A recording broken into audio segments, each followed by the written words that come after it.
Guys ఇది part 3 కథ. కృష్ణుడు గుండె ఒక చెక్క దాంతో కృష్ణుడు గుండెను వదిలేసి ఆ గుండె యాడికి వెళ్ళిపోయిందంటే ఒక వేటగాడికి దొరుకుతుంది. అప్పుడు ఆ వేటగాడు ఎత్తుకొని పోయి ఒక విగ్రహంలో పెట్టి దాచుతాడు. అప్పుడు తన కాడుండే తన సైనికులు ఆ విషయం తెలుసుకొని తన రాజుకి చెప్తాడు. అప్పుడు తను నైస్గా ఆ గుండెను దొబ్బేయాలని తనకి అత్యాశ కలుగుతుంది. అత్యాశ తన కాడికి వెళ్ళి మాయ మాటలు చెప్తాడు.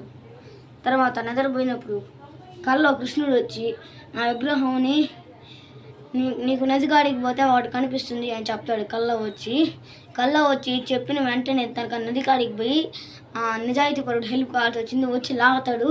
అంతే, తన బుద్ధి తను తెలుసుకొని కృష్ణుడు ఎవరైతే ఈ వీడియోకి లైక్ కొడతాడో వాడిని చల్లగా ఉండే